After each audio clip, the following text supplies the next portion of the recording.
Di dunia ini, apakah sholat kita lemah hadirin hadirat?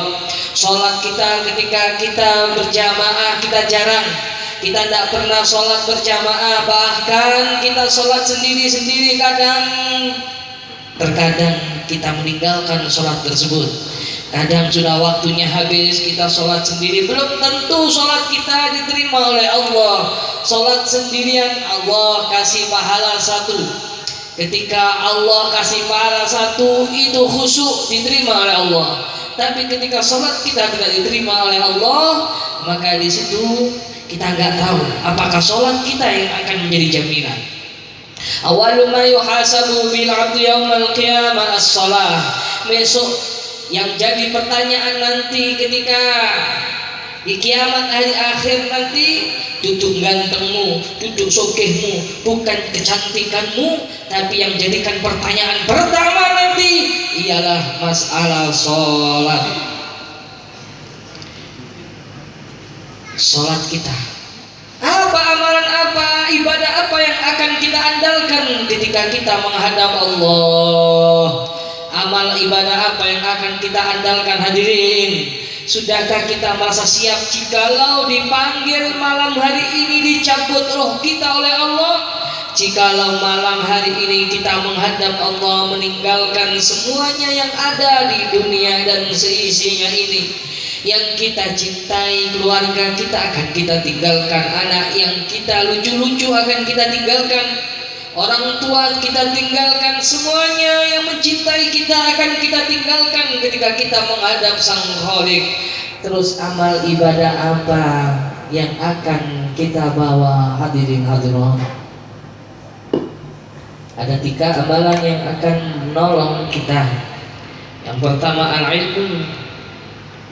Ilmu ini ketika kita belajar, makanya utlubul ilma walau bisin, talabul ilmi fariidatun minallahdi ilallahdi. Begitu mulianya orang yang belajar ilmu, begitu mulianya orang yang ngaji, seperti panjenengan yang duduk di majelis malam hari ini. Ini adalah taklim, ini adalah majelis ilmu.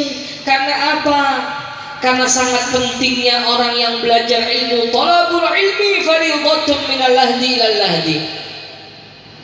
Sampai akhir hayat kita diwajibkan untuk mencari ilmu. Jadi gak ada alasan kita tua, gak ada alasan kita sibuk, karena ilmu di majelis ilmu inilah yang akan mengangkat derajat kita.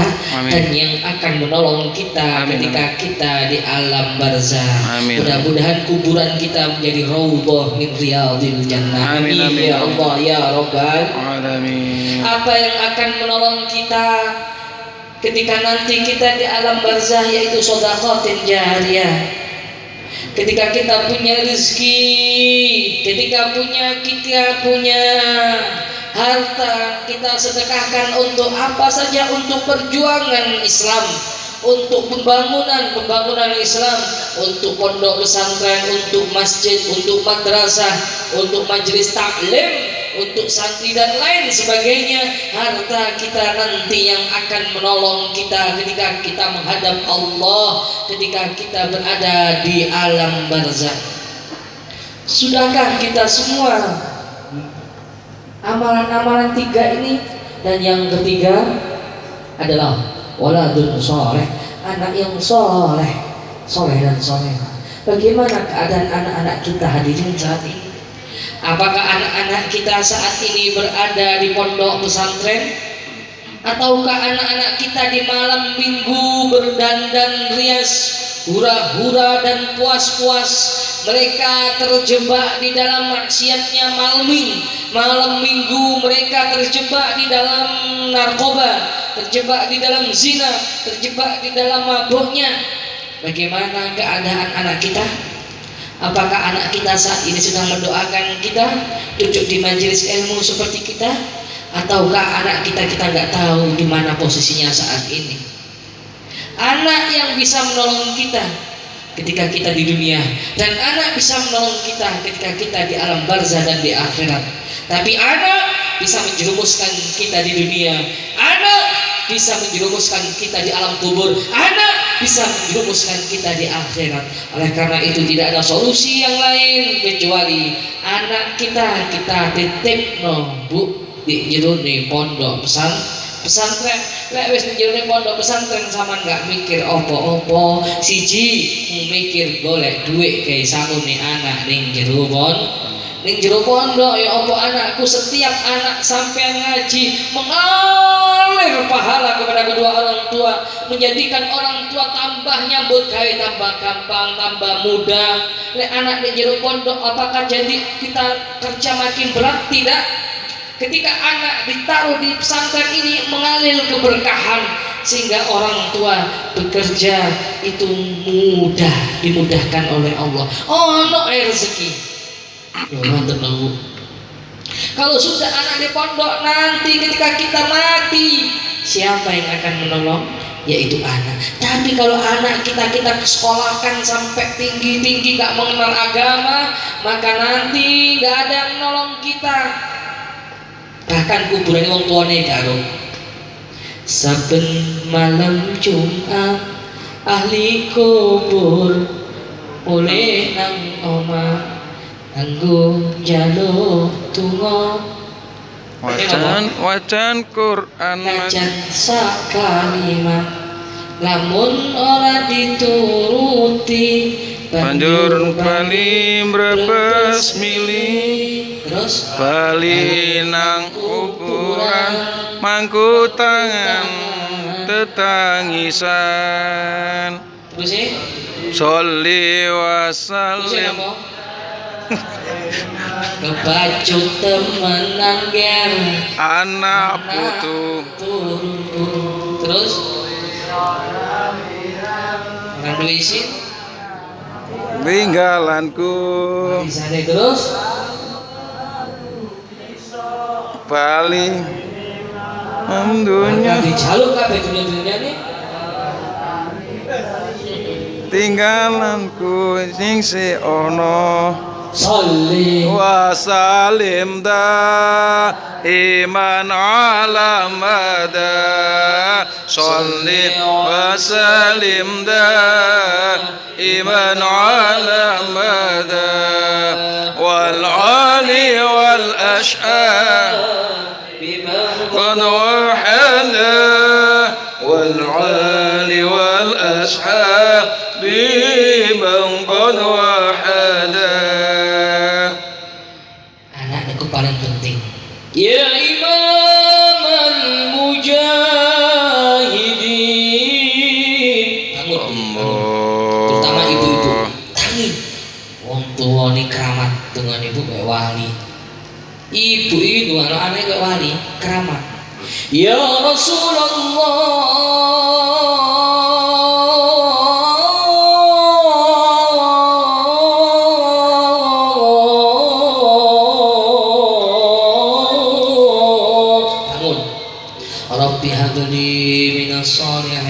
tak turing coba nih kalau sama tangi ibu sama dongak no anak nih terutama anak jero pondok ya Allah panjenengan dadek no anak kula anak sing saleh amin ya Allah panjenengan dadosaken anak kula niki harapan satu-satunya tiang sepah ya Allah sing saged nulung kula ya Allah amin ya Allah anak ya tangi ning pondok sadurunge subuh tangi terus Al-Qur'an ngapalno Qur'an ngaji kitab pengalir nopo ana sing terus Al-Qur'an sing ngapalno Al-Qur'an wa qul rabbi adkhilni mudkhala sidqin wa akhrijni mukhraja sidqin waj'alni terus aku ngaji waj'alni min ladunka sultanan nasira wa qul jaa al-haqq wa zaqa al-batil innal batila kana zahuqa.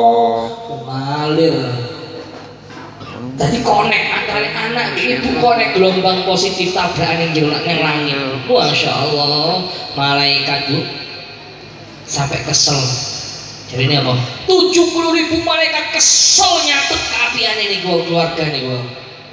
Masya Allah bayangkan keluarganya bakal dijogo, keluarganya bakal full barokah. Amin amin. Tapi lek anake dijarno gak tape urus, wis bahasa ngarep-ngarepe. Yang penting anakku dadi S1, S2, S3 terus sampai esak remos mari ngoten. Neng kuliah napa Bu terjerumus mabuk-mabukan. Nggih, gak kontrol wis kadang kos-kosan nang luar kota. Lah angkat kena kuliah luar kota, dolan kerja. Wis gak ngreken anak. Anak tapi kau terjerumus. Loh, wong tua sing angsal niki Bu. Anak dan istri harta untukmu, amanah Tuhan ada padamu. Bakal dipentungi wong tua. Anak wong tua ketika ning akhirat niku padahal ning wong tua ning dunya iki sregep ibadah. Tapi ketika di akhirat ini digoleki malaikat wis kadung ning swarga diceluk, dicemplung nang neraka gara-gara gak pecus, gak entos dedek anak dikenalno ilmu dunya tok, gak dikenalno ilmu agama. Sehingga sampai ibadah siang malam, sampai ibadah wong tuane sampai kesel, sampai baduke mlentes-mlentes, sujud sampai mlentes-mlentes. Tapi anake dijarno terjerumus, gak kenal maulid, gak kenal Kanjeng Nabi, gak kenal Rasulullah, gak kenal majelis ilmu. Bakal kula kali panjenengan dituntut Bu kali anak. Anake bengok-bengok ning neraka. Sama nunggu ning swarga digoleki. Apa nih bengok-bengok? Aku gak terima malaikat. Bapak kula, ibu kula enak-enak lungguh ning swarga, sedangkan kula dipentungi kali malaikat mriki. Wong kula ki procok kok.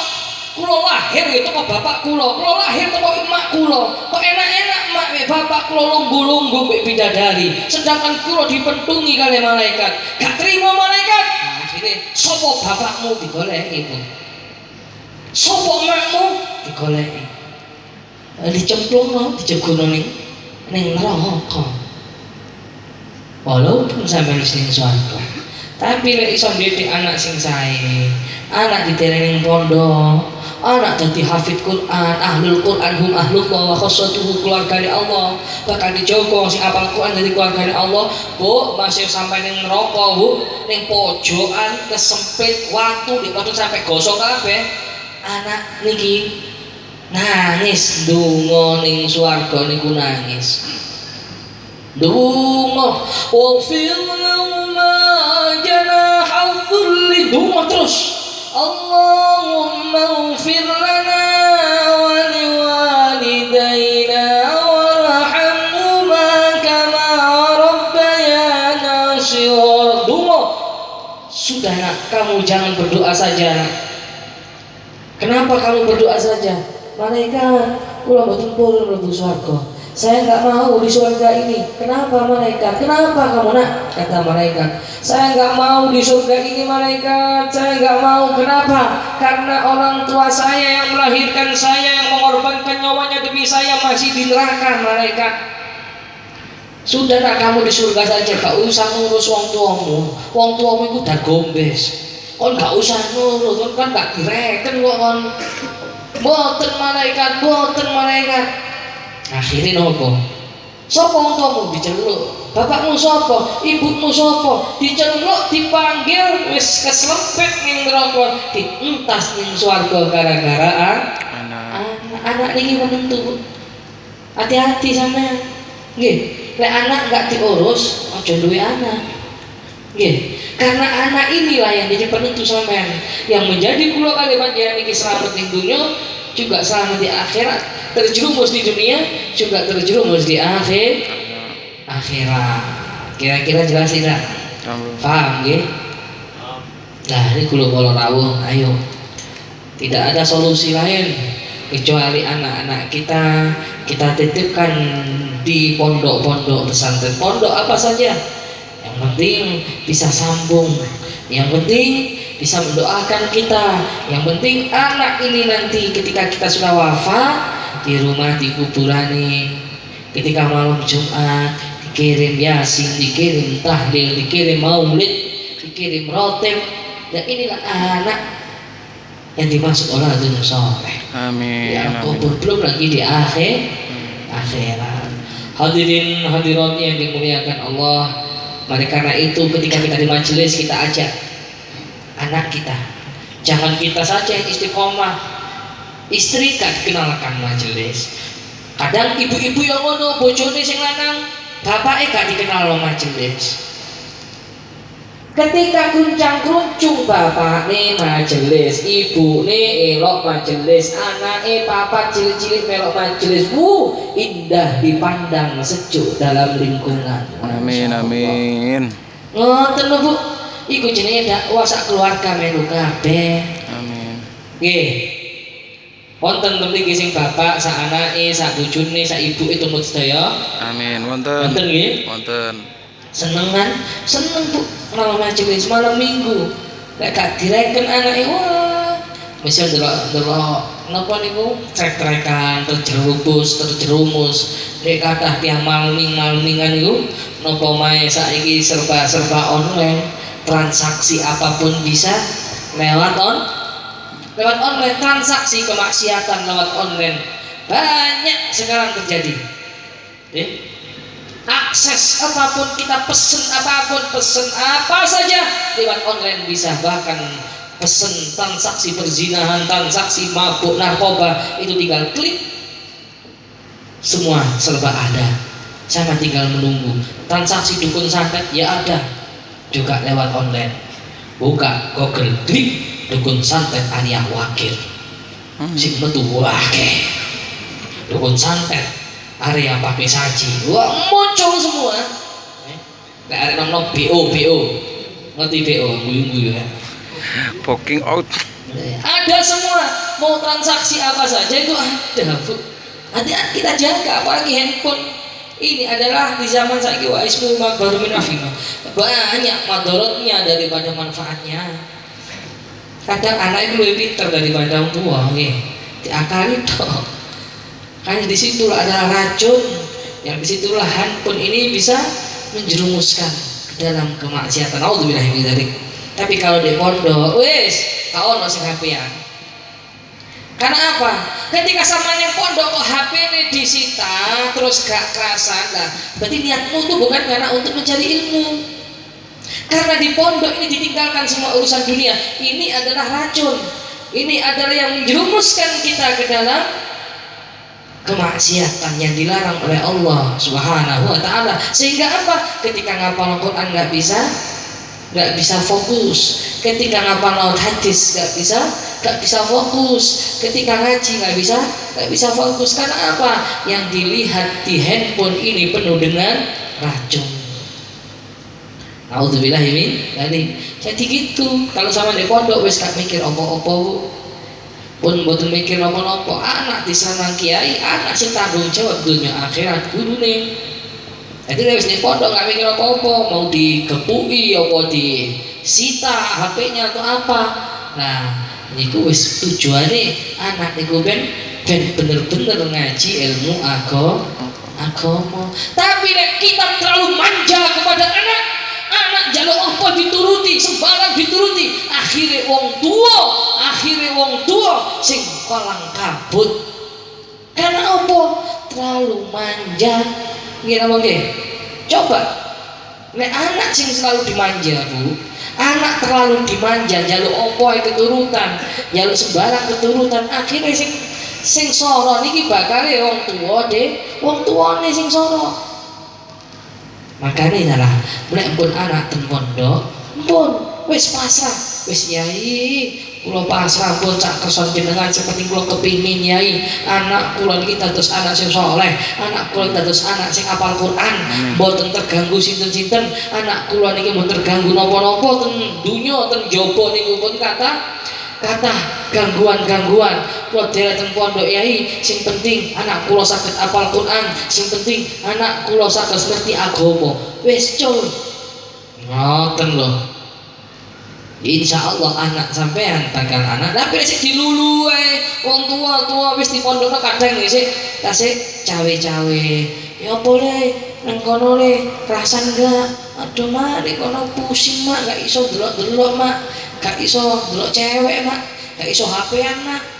Wis wong tua melok-melok, Pak Yai, anak kula stres tolong po Pak Yai sampean kei HP Pak Yai. Wonten lho kadang niku wali santri kaya ngoten. Gus, wis biasa, anak kula niki biasa main game. Nek gak main game kecanduan, Gus, kejang-kejang. Tolong nopo Gus sampean paringi HP. Loh Bu, anak sampai niki le HP yang terus iki mungkin kejang-kejang temenan ta Bu, coba sih Bu 10 dino iku sitane HP ini andene yo gak kejang-kejang nggih. Lek wong tua gak cawe-cawe yo gak mati, saiki yo gak HP-an, tapi lo wong tua nglulu, wong tua manja nang anak wadol titik dituruti, wadol titik dituruti, ya akhirnya anak gak iso fokus ning tujuane. Oleh karena itu Bu, ayo kita didik anak kita. Anak ini adalah amanah buat kita. Ya Allah, carane anak ini sukses. Ya Allah, carane anak ini ngerti agama, bisa terusno Kanjeng Nabi Muhammad, al ulama warasatul anbiya, generasi penerus yang akan datang. Subhanul yaumil jalluh. Anak-anak kita mau jadi apa? Sebab apa? Sebab bangsa kita, negeri kita ini butuh anak-anak yang cerdas dan cerdik serta berakhlak. Bukan cukup cerdas saja, gak cukup cerdik aja, tapi ya butuh wong sing berakhlak. Ya lek bayi nangis dikai susu meneng. Nggih napa mboten? Nggih. Lek bayi nangis dikai susu meneng, tapi lek arek lanang remaja sing nangis, waduh bahaya Bu. Sebab nopo? Kita berbicara tanpa kabel dari Amerika ke Indonesia lewat HP, kita bilang canggih. Ini apa nggih Bu? Canggih napa mboten? Sekarang serba canggih. Tapi saat ini remaja-remaja kita jauh lebih canggih saat ini. Akses di HP. Delok pacari, waduh KTS gede ini, waduh umat Bu, dewe niki, lek wis umat wonten Bu, gak kuat mikir sirahe, akhirnya turun ke bawah. Lek wis turun ke bawah, lek di sore obah niku bahaya, sakit bahaya. Nah wis kadung seperti itu, masya Allah, wong tua ini aib mau dibawa kemana, malu. Jangan sampai anak-anak kita terjumus dalam zina. Kalau sudah seperti itu, orang tua nanti yang sengsara. Kira-kira paham gitu? Ini zaman sudah akhir zaman. Teknologi makin canggih. Nabi katakan mendekati akhir zaman nanti, mendekati kemunculan Dajjal ini, teknologi makin canggih, gedung-gedung makin tinggi, gedung-gedung berlomba-lomba. Inilah akhir zaman, sudah sangat dekat. Dajjal akan muncul, matahari akan terbit dari arah barat. Kalau sudah seperti itu, ini sudah yang disampaikan Nabi. Padahal Nabi dulu belum ada HP, belum ada mobil, belum ada sepeda motor, belum ada bangunan yang tinggi-tinggi. Tapi sekarang yang dikatakan Rasulullah beberapa abad yang lalu terbukti sekarang. Berarti sekarang inilah hadirin masa-masa yang sangat menegangkan kita, masa-masa di akhir zaman. Bagaimana solusinya? Sudah, solusinya hanya satu. Mari kita taruh anak-anak kita, semua anak-anak kita di pondok-pondok pesantren. Sebab ini yang akan menjadi benteng-benteng yang akan menjadi penerus para ulama, penerus dakwah sang Nabi Muhammad sallallahu alaihi wasallam. Mudah-mudahan kita semua yang hadir malam hari ini termasuk diakui sebagai umat Nabi Muhammad sallallahu alaihi wasallam, dan mudah-mudahan anak-anak kita, keturunan kita semua dijadikan anak yang soleh dan soleh. Amin. Dijauhkan dari maksiat, dijaga dari kemaksiatan, dijaga dari hiruk pikuknya dunia ini, gemerlapnya dunia ini. Amin. Dan mudah-mudahan anak-anak kita menjadikan berlian kebanggaan baginda Nabi besar Maulana Muhammad sallallahu alaihi wasallam. Amin, amin, ya rabbal alamin. Fahina qurban wa hadzal habib